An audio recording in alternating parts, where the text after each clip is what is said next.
Hello folks and welcome to another InkDependence.com brief video review and water drop test. This time we have Caran Organic Brown. Yeah, it's kind of organic-y brown, kind of like dirt or some such maybe.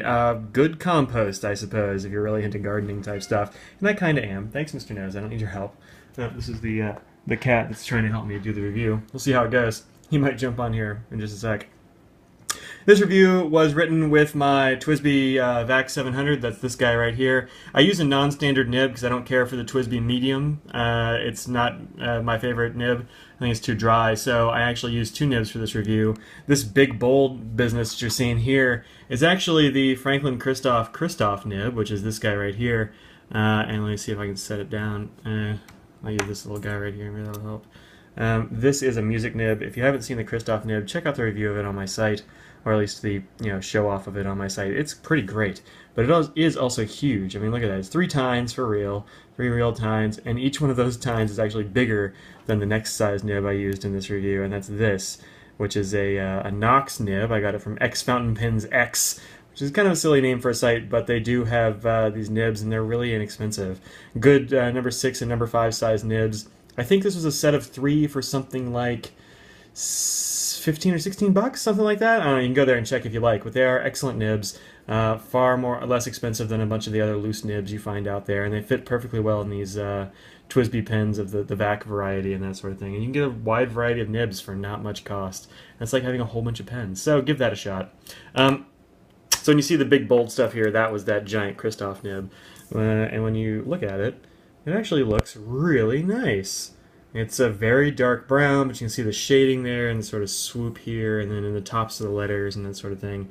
I've only just started learning how to write with that giant nib. It's a 1.9 stub music nib, so it's huge, and it's kind of intimidating. Oh, I didn't even mention the flow. Maybe I didn't mention the flow because I was thinking about different nibs, but it flows really well. Even in the Christoph nib, it flows very well, and that's even without the Christoph's feed. The feed of this nib won't fit in the TWSBI for whatever reason. I think it's just kind of too big. It's oddly proportioned, and it's in a Franklin Christoph pen, it's fantastic, but the nib itself it can work just fine with this feed, especially with this ink, which was wet enough to make that work. You'll see down here, if you look closely, there's kind of weird I don't know, parallel line action going on. That's because I left the nib sitting for a bit, and I had to get it going a bit. It's not a knock on the ink, though. It's a knock on the feed in this TWSBI not being set up for a music nib. Once I switch down to the small nib, it's fine nib. You see a huge difference in the way it writes, and then the color. The color is much lighter. It still does a little bit of shading, but not a whole lot. You're not going to see a lot of that in normal use, but it's still a very good nib. It's a really brown. I like that a lot. It doesn't lean red or yellow like a lot of the other inks are going to in that variety. If you look at browns, a lot of times they sort of lean one way or the other. This one doesn't. Seems like a pretty good neutral brown. I actually haven't done the chromatography for this one yet, so I'll have that on the blog. You just won't get to see it here. So check out the blog, InkDependence.com. Alright, here it is compared to a bunch of things. Let's go ahead and look at that. I don't really have browns inked up right now. I am a huge fan of brown, as I've mentioned before, and I do like them a lot. But right now, I just had Copper Burst, which is actually kind of brown. It's more brown than copper, honestly. And Alamo's Twilight, which is kind of on the red side of brown-ish. It's kind of like, I don't know, kind of an orangey, reddish brown type color. It's a really interesting ink. It's a Drum Ghouls exclusive, so check that out if you'd like sometime. Next to this is the gray, the 90-year gray, which is actually kind of a dark gray. I'm glad I like it that much. But you can see this is really just a brown. And that's a good color to have around for you. Here in the swoosh, you can see the various shading and the colors you get in there.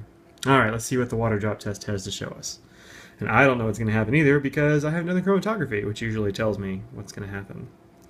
Alright, so let's spray some water on there. This is Rhodia paper, of course. If you haven't tried Rhodia, get your hands on some. It is excellent fountain pen paper, just all the time. It's great. Great stuff. I was writing on some other papers, I'm like, ugh, this pen sucks, this nib is terrible, and then I put it on Rhodia, I'm like, oh, no, it's great, actually. Alright, you can see a lot of the brown coming off there now that I've vamped a little bit. Let's see what happens when we wipe it away. Wipe. Yeah, the part where the water got on it, you can totally tell where that was. Even here, when it only got on part of that line, those big lines from the music nib, a lot of it came off. No appreciable water resistance in the sink. If I were to let it run under the sink or something, or if I poured like a whole glass of water or something, it would probably just entirely go away. So this one, not water resistant in the slightest. Not a huge surprise, but nonetheless, a thing to be aware of. Do check out Caran d'Ache's Organic Brown. This sample was given to me free of charge by the Anderson Pens folks. Brian and Lisa, thanks very much for funding my ink habit for me a little bit and letting me try out all these inks. So go check it out there or other fine retailers. See you all around.